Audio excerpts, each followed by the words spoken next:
Okay, thank you all for being here. It is August 23rd, 2021, and a little bit after 5.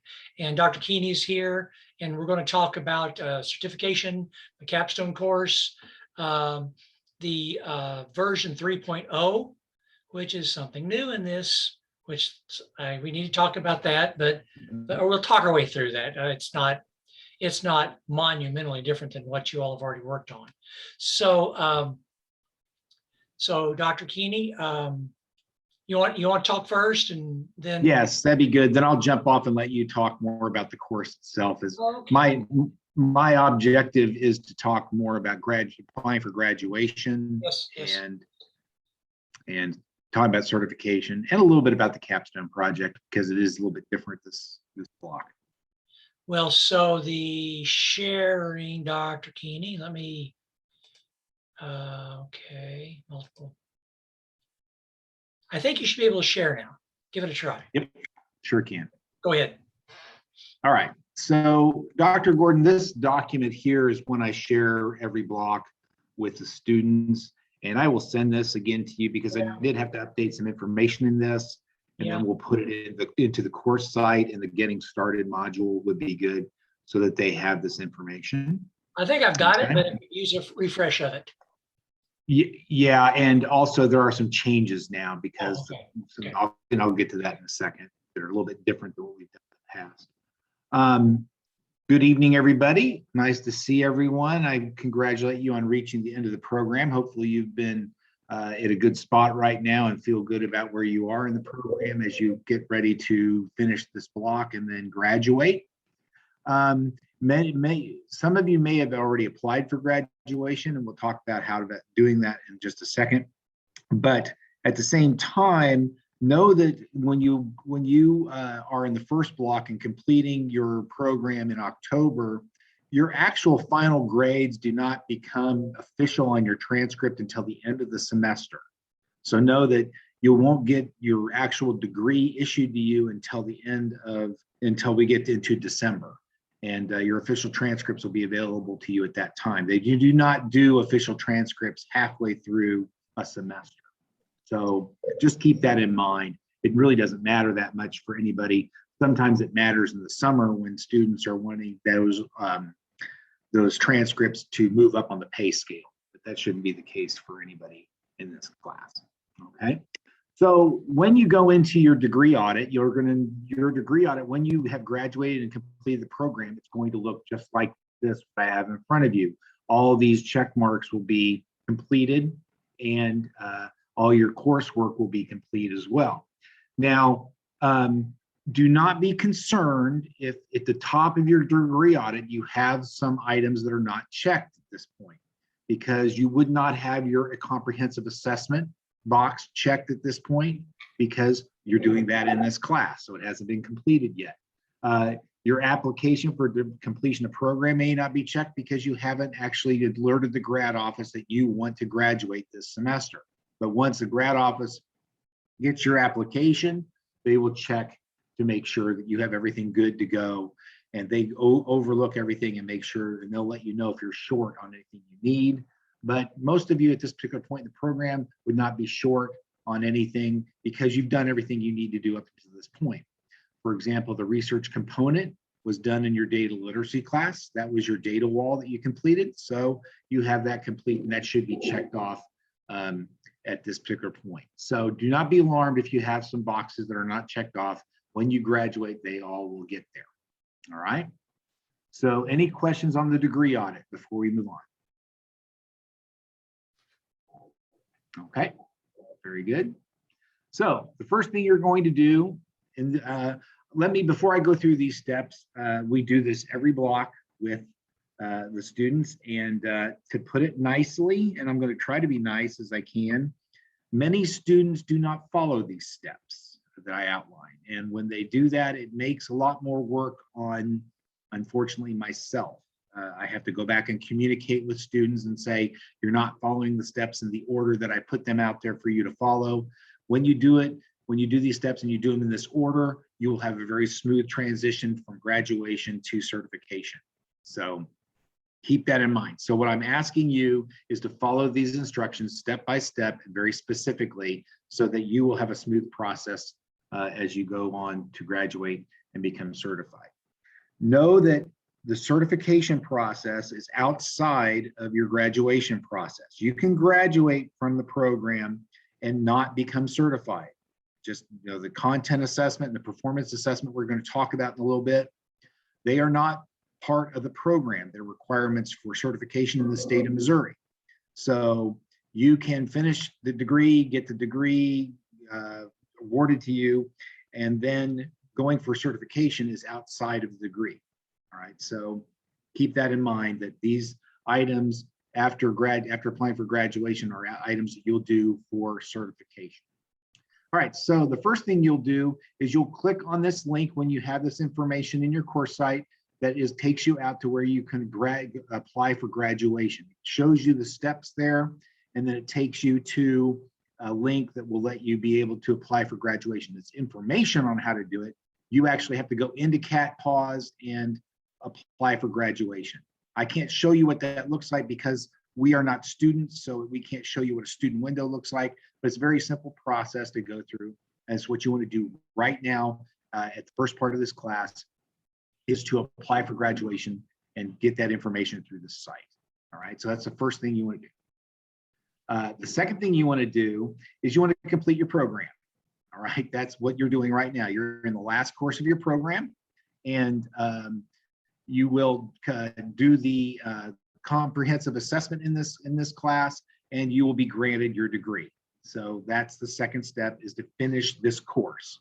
So wait to do these other steps pretty much until you have graduated from the course, from the program. So it's a simpler process to try to just focus on this class, get things done in this class, and then focus on going for certification after you've completed the program. All right.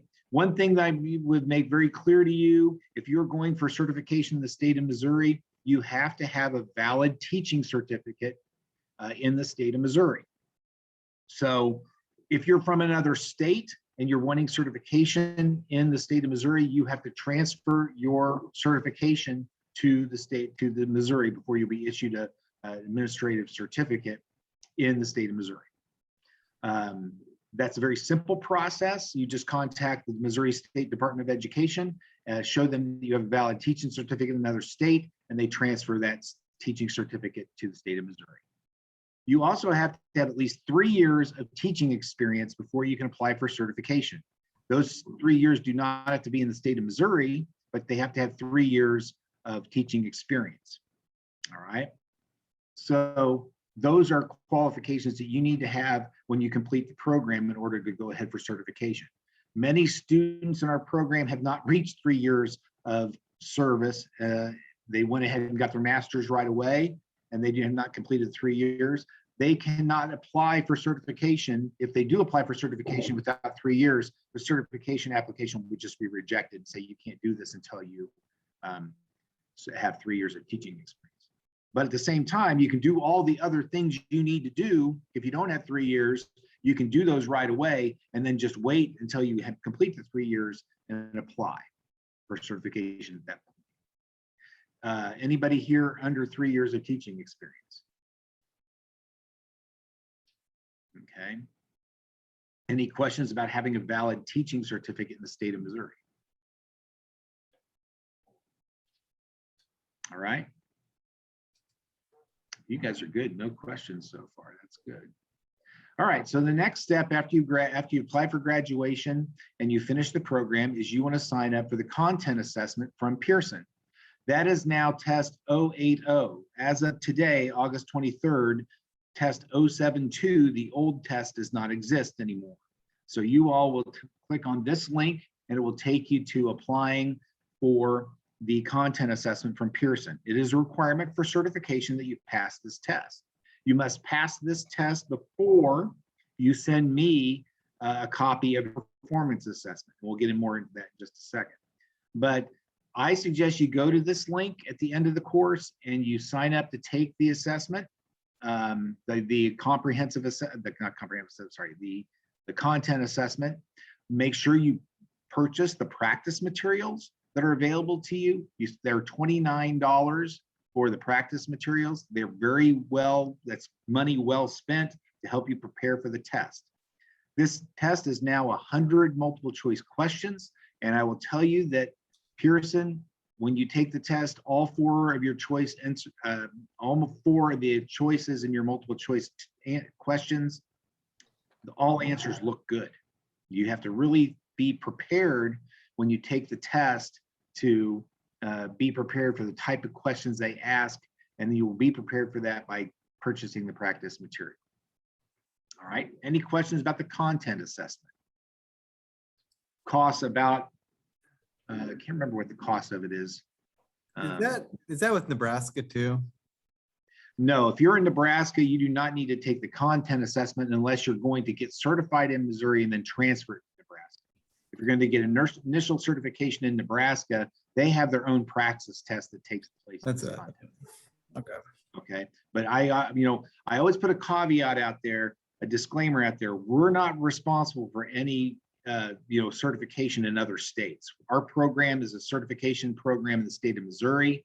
It's your responsibility to go out to the state that you're in and look at the requirements and make sure you meet those requirements.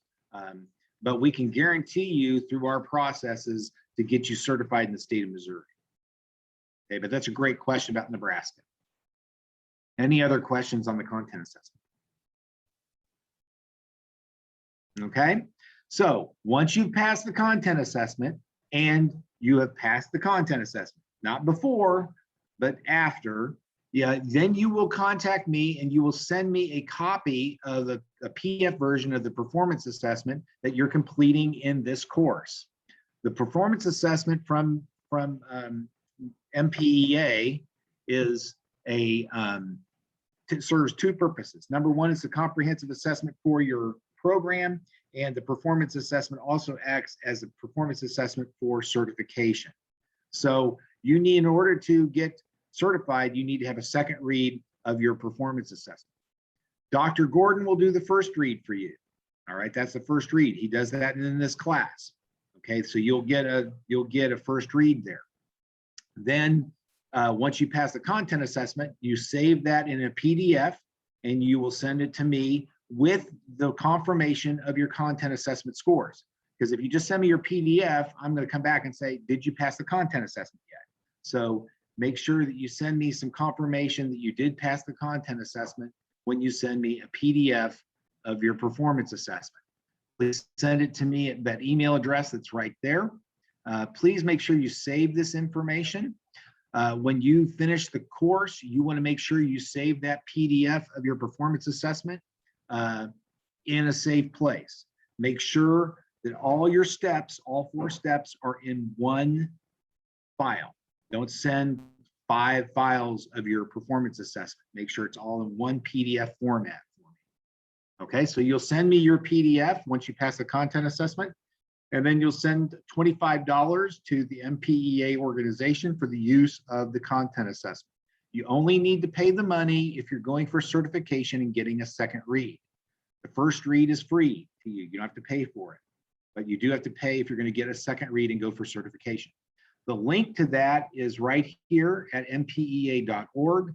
Just click on that link, go to register for the performance assessment, and then you can pay the $25. There's also a $2 handling fee, so it's really $27 to take the performance assessment. Okay, so any questions about the performance assessment? Sending that in for a second read. Okay, so once you receive confirmation that you have passed the second read of your performance assessment, then you can do the last step, which is applying for certification through the DESE portal. All right, so this is how applying for certification works, because it's kind of a ping pong match. You'll apply at the link that's provided here in step 7. That link will take you out to the DESE website, and you'll create a login and username and register on the DESE website. If you're a teacher in the state of Missouri, you already have that. You've already done that because your certification is in that portal and other things about you are in that portal. So you've already done that. But if you're not in the state of Missouri and you want certification in the state of Missouri, you're going to have to set up a portal, username and password, and register at their DESE site. Then you're going to apply for certification through that site. And when you do that, that certification goes to our certification officer, who is Kim Hollinger. Kim Hollinger will say, okay, so-and-so has applied for certification. She will look at your transcript, and she will look for your content assessment, and she will look for the second read of your performance assessment. She's going to make sure you've completed all the coursework. She's going to make sure that you pass the content assessment. She's going to make sure that you have passed the performance assessment for a second read. She's even going to look and see how many years of teaching experience you have. Okay, she needs to verify that as well. So that all that is verified through her. She sees that you've done everything you need to do for certification. She sends a message to DESE saying this person is good to go for certification. And the reason I tell you this process is because many students will call DESE and they'll say, DESE, what's my certification status? Well, DESE is going to tell you, go talk to the certification officer at your university, because they know that information. All right. So if you do all these 6 steps and then do the 7th step, you should go fly through this without any problems. Our certification officer will very smoothly put you through DESE for certification. So please make sure you do these steps in this order to avoid any type of conflicts, because if you're missing anything, then our certification officer is going to email you back and say, hey, you need to do this thing. You need to pass the content assessment before I can certify you for administration. Your certification is for K-12 because you went through our program. As you went through our program, remember you did some assignments at the minor level. That gives you the K-12 certification. So once you are finished with the program and you are issued your certification, you do not need to worry about trying to get more hours at a different level. One thing that is important to know is that your certification does not expire. Okay, once you're certified, you are certified. I encourage all of you to go ahead and get certified right away. Don't come back and try to get certified later, because DESE will often change their requirements for certification. We have some students in the past who have graduated, let's say in 2005. Well, many things have changed since 2005 with the requirements from DESE. So they have to take extra coursework. They have to do extra things that they didn't have to do before. So make sure I would advise you all to get certified as quickly as possible. Once you're certified, then you can sit and teach for a long time. You can teach for 20 years. And then you come back 20 years from now and you tell DESE, hey, I want to be a principal. I need access to my certification. They just turn on your certification. There's nothing else you need to do. So there's an urban legend out there that your certification expires. That's not the case. But what is the case is that once you get a job as a principal or an assistant principal in the state, then a clock starts ticking. Once you have that job, you have 10 years to get a higher degree, the specialist degree, or you can do some treatments that are available through DESE that train you to move from a transitional certification to a career certification. When you do these particular treatments, there are like 15 treatments that would need to do, as opposed to getting your higher degree, your specialist, or your doctorate. All right, so let me say that again. There's 2 paths there, because DESE's just recently started doing this, because some people are saying, hey, I don't want to get my specialist degree. I just want my career certification.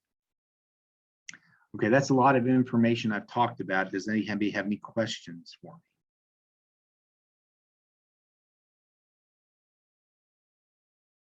Wow, Dr. Gordon, I must have done a pretty good job. But if you put this information in the course site so they have access to it, I suggest you go in there and copy this information and save it where in a safe place so you can access it later and go back to it. Because many students are saying, well, how do I get certified? And I say, well, it was in your Capstone course and it was all there for you, outlined for you. We even had a video on how to go through the process. So please save this information in a safe place. So if you can't remember some of this information, you have it available to you without reaching out to any of us. Okay. Now, Dr. Gordon is going to spend a lot of time tonight talking about the Capstone project. And what I'm going to tell you is that you all are the first students to actually be exposed to a pilot version of the 3.0 version of the performance assessment. This is not very different from what we showed you before. And you've been looking at the 2.0 version as you've gone through the program. But this version is actually, you're probably gonna like this version. There's actually one less prompt to answer in this version of it, so that's good. You have one less prompt to work with. But it's more linear than it used to be, where now you're kind of going through the process of identifying the problem, and then you're showing your solution in a linear form in your action plan of what did you do to prepare, how did you communicate, what did you do to implement, and then how did you evaluate it? And then a reflection on that. So we've made it more linear in its approach than what it was before. And we combined a couple of prompts together that we felt were kind of redundant as well.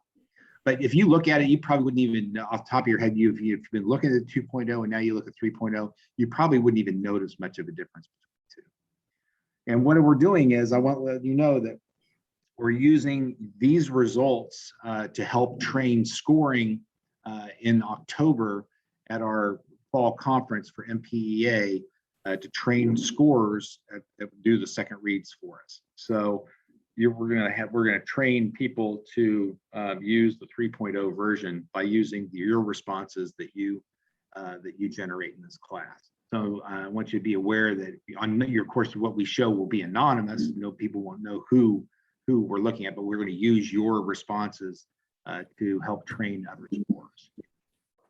Okay. So I would encourage you to do a very good job on the performance assessment. It's always good to make sure that you are very thorough in your examples. Make sure you don't speak in generalities. Make sure that you remember it is an evidence-based assessment. So when you answer those prompts, you want to give very specific examples of what you're talking about. I always like to say work in sets of 3. If you can give 3 examples for what you're talking about, that's really powerful to help make sure that you have enough evidence to do well on the assessment.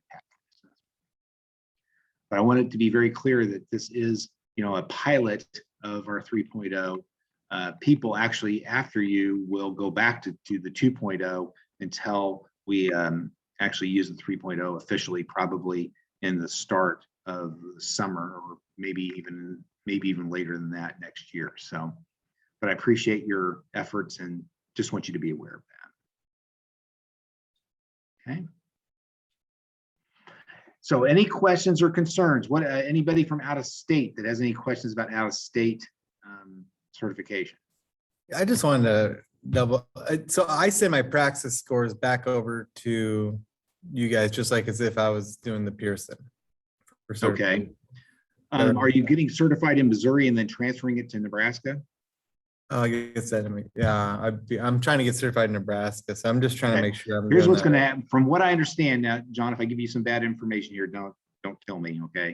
But I believe that all the Nebraska is going to do is they're going to say, okay, you completed an out-of-state program, you need to take the praxis. We're going to take your program that you graduated from, your practice score that you got, and you're good to go. Okay, that's what I thought. I just want to make sure. So, but that's all through Nebraska. Yeah. So you're fortunate in Nebraska. You don't need to worry about a second read of the performance assessment either, because that's free. Okay. Yeah. So you're fortunate to be in Nebraska, but don't, like I said, I can't speak for Nebraska. Other states could change what they accept.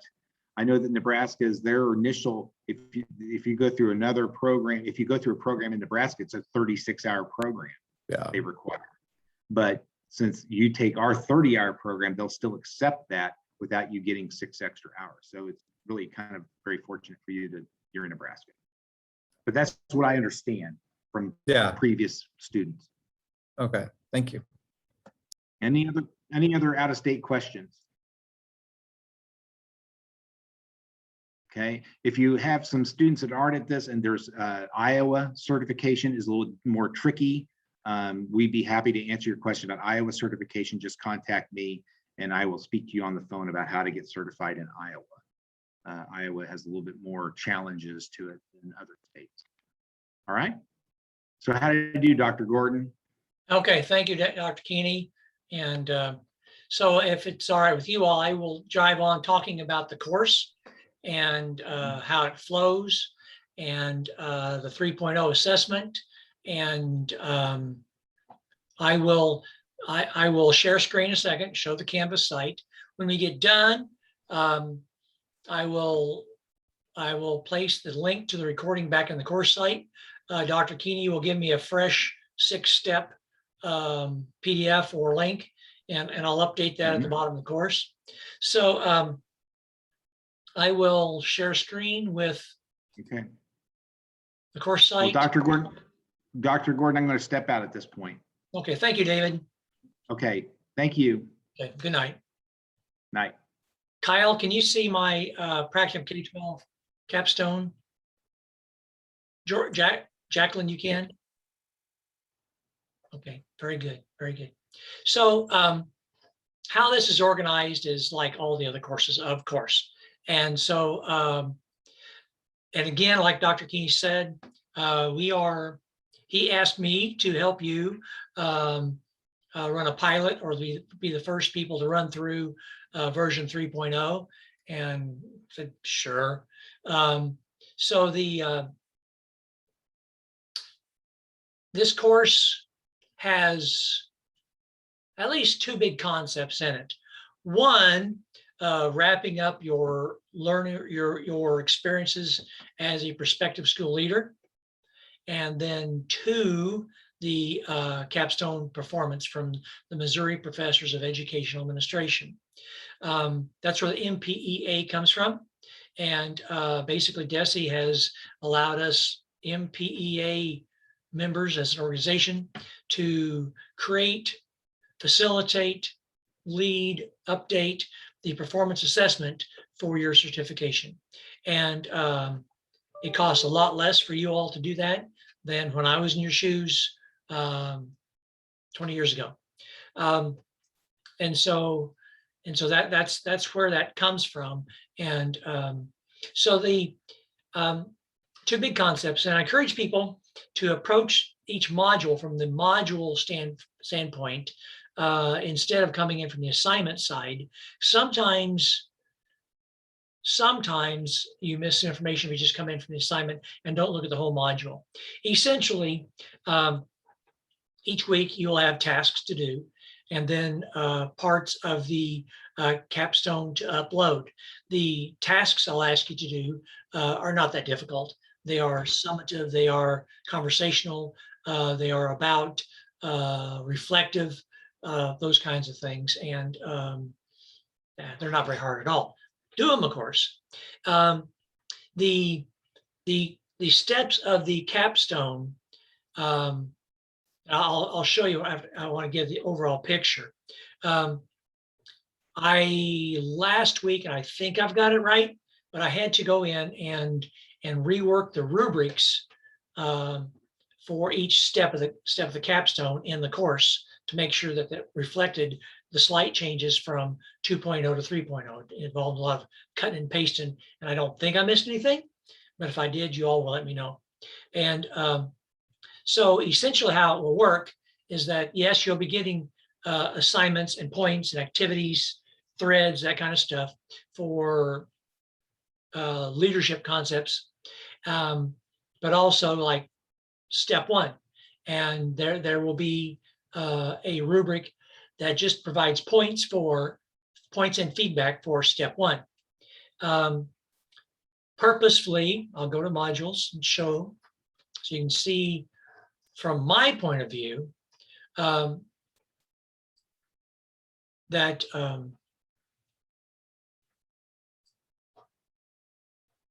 okay. So this is what it looks like from my end. Module 0 and module 1 are open, and module 2 is not open yet by design. because, and I'll open it here pretty quick. And because there's module 2 is not terribly difficult. Get down here to, I need to make sure that everyone does a good job in step 1 before you can move on into step 2, 3, and 4. And I hope you realize that just makes sense. My colleagues and I tend to take a very stiff look at step 1, and I think I say I'm going to be rather brutal. Don't really have to be, because most time, if people look at the prompts, respond to every prompt, remember that this assessment is written in past tense. Okay. There are the step 1 upload. There are the prompts, and there's the rubric here. And you can see this rubric is worth 10 points for each prompt. So it's worth 40 points, or for each step. Well, I didn't say that right. 10 points for each prompt, total of 40 points. And so I will look at what you do and give feedback to that. And I might send it back to you and say, no, you're way off track. Doesn't happen very often, but if I tend to find that graduate students that really tune into the rubric, and of course rephrase the question at the top of each prompt, like you know to do, and write succinctly. It talks about does approximately 1-page double-spaced narrative. I'm not writing a lot more than that does not help the score. Okay. And I tell people that if I was your lead principal and you were my assistant principals and I wanted something concise to give to the school board, I would want concise. I don't want a lot of extra fluff, a lot of extra words, feelings, beliefs. That's really not what we're doing here. This is what you've done. Okay, so be concise. And I try to write that way also. I pare down my sentences. I pare down the words that I use, that kind of stuff, as much as I can to make it as concise as it can be. It flows better, it works better.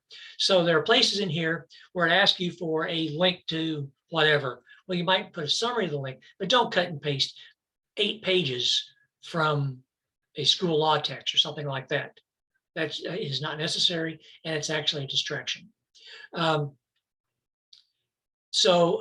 Things that I look for as I work my way through this with people, written in past tense, which means that you actively have come up with a plan. You've had a team of people, and you've worked your way through a plan, just like a school leader would do on an instructional issue. Okay. Sometimes I have people want to tap into more of a PBIS or a management issue, and we can talk our way through that. Some people would say that that building-wide management issues are not instructional. I tend to contend, and I write that having a well-run, orderly, well-managed building is the first step of instructional leadership, because you cannot teach in chaos. So, but it's a little harder to put data behind that. So most people that look at this stuff, they're more instructional in nature, and I'm okay with that. But if something is more managerial, talk to me and we'll talk our way through it. So the scoring, so really how it's done, like the rubric for step 1 is only to provide feedback and points for step 1. And the rubric for step 2 is only for feedback and scoring for step 2 and step 3 and step 4, like that. It is quite possible, because they're really worth a fair amount of points. Okay. It's possible, it happens all the time, for people to get a straight A in the course and not get a 16 out of 16, which is the final score for the final summative upload. Okay. Because in my opinion, to get a 16, which is a perfect score on the assessment, it needs to be at good at the level of being chosen as an exemplar to be used statewide. that's a whole nother standard. Okay, so it's perfectly possible, happens all the time, for people to get a good solid A in the course and get a 14 out of 16 at the end. Okay, so people sometimes understand that, sometimes they don't. So really, the points for like step 1 scoring rubric is really points for score for the course. Okay, because there's not 40 points in the step 1 in the rubric. I have come up with those points. Okay, each step is worth 4 points, and there's 4 steps that makes the 16. That's how that works. So just so you understand that the rubric is written for the steps as it relates to the class score. Okay, so I will show more modules here from my point of view. And okay, so that's and I will make module 2 open fairly quick. See, you can see module 2 is about interview questions and resume. A little bit not quite as taxing on you, module 2, because I build in a gap between the upload of step 1 and the upload of step 2. I wanted to build a week's worth of gap in there in case someone is struggling, and in case that I just rip it apart, give people time to regroup and do a good job before they do step 2 on September 12th. Okay. I have found that when people are in the groove and writing well, and it's an instructional issue, and the rewording the prompts, it's easy to grade. If they're not in the groove, it is like pulling teeth to grade well. Okay, that's why we and my colleagues, we talk about this. That's why we hit step 1 so hard. Because really, if you do a good job of step 1, the rest just flows. Because you're talking about, what did you do? Talk about your plan. How'd you know it worked? What data did you use? And then get on down here, step 3 and then step 4, and is essentially summative, reflective and summative. And so you'll see up here at the top, I have put the 3.0 full performance assessment document. Okay, and you will see the wording is the same. And like Dr. Keeney said, they collapsed some things a little bit, improved some wording a little bit, and so it should flow. So some of you may be mostly done with it, but you'll need to look at the rubrics and shift a little bit. I don't think you have to redo anything as I looked at it, but you need to plug it in to where it fits appropriately into the rubric. And then, like Dr. Keeney said, at the very end, or the very last, well, almost last things that you do on September 26th is where you put all this document. He takes all the steps, all your artifacts, it's all into one PDF document. Okay, because, and you probably know this, and Dr. Key said this, I will provide a score for step 1. Okay, and then you will have those points, and you notice it's September 26th, so I built myself a little bit of time in there. Oh, I didn't say that quite right. Step 4 is there. The summative on October 3. I built myself until the 8th of October to have all this graded and back to you, because I wanted to do a good job with this. And so really the very final module 7 is a short week, but then again, it's reflective. The real work is done by October 3. And so again, October 3, it's just one long document that you will take. Now listen to me carefully here. I will have a summative PDF that I give points to. And then you will, when you want certification, you will send a summative PDF to Dr. Keeney. Okay. A smart graduate student would say, wait a minute, can I touch that thing up? Yep, Okay. So, because really we don't, probably should, but we don't make you send the exact same PDF file, because it could be a year could go by, 2 years could go by. I hope not. But a smart grad student would say, oh, okay, I got a little bit of time to make this thing absolutely perfect. Okay. So, and again, one PDF document so that it travels electronically easily. Okay. And the links work. Although I encourage people, don't have to rely on, because some scorers want to print this thing out and work on it. Okay. So the rubric does not say that it needs to be live workable links. Okay. Now I will score it on the computer and the links will work. I can't say who the next scorer will be, and they may want to print it out. So keep that in the back of your mind as you work your way through it. Make it easy. And you know this, make it easy for anybody that scores this to do a good job with it. It's very rare for someone not to pass this for certification. Very rare, because it's called a performance assessment. In my opinion, it's more of a portfolio because you have feedback on your way through it. Okay. And so far, Desi's good with that. So, hey, I'm good with that too. Okay. Okay. So I will stop share, I guess. Okay. And see what questions that you have. And how we do this is that when we get off this Zoom, I will stop recording, and then I will be the last person to disconnect in case someone has a more personal question you don't want to be put out for everybody. So I will just be silent and see if there's any questions. Go, Kyle. I got a question. Okay. If after we submit that step one, that prompt one, and you want us to rework that, and let's say we don't get all the points for that assignment, when you tell us to go back and rework that and we do, will we be able to make up those lost points as well? Yes. Okay. Yeah.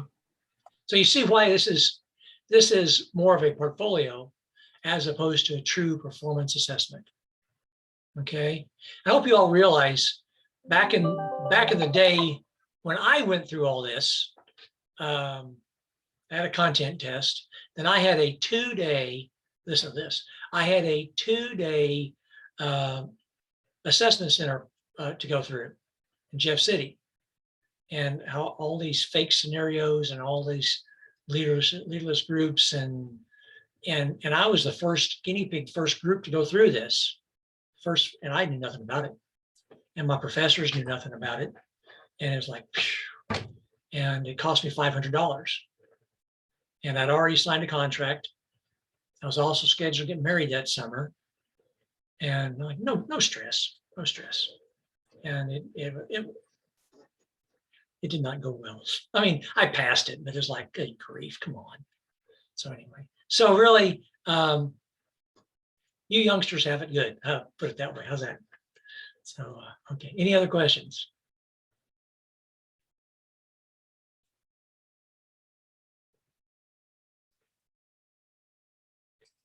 All right. So I will place this recording back up in the course site. And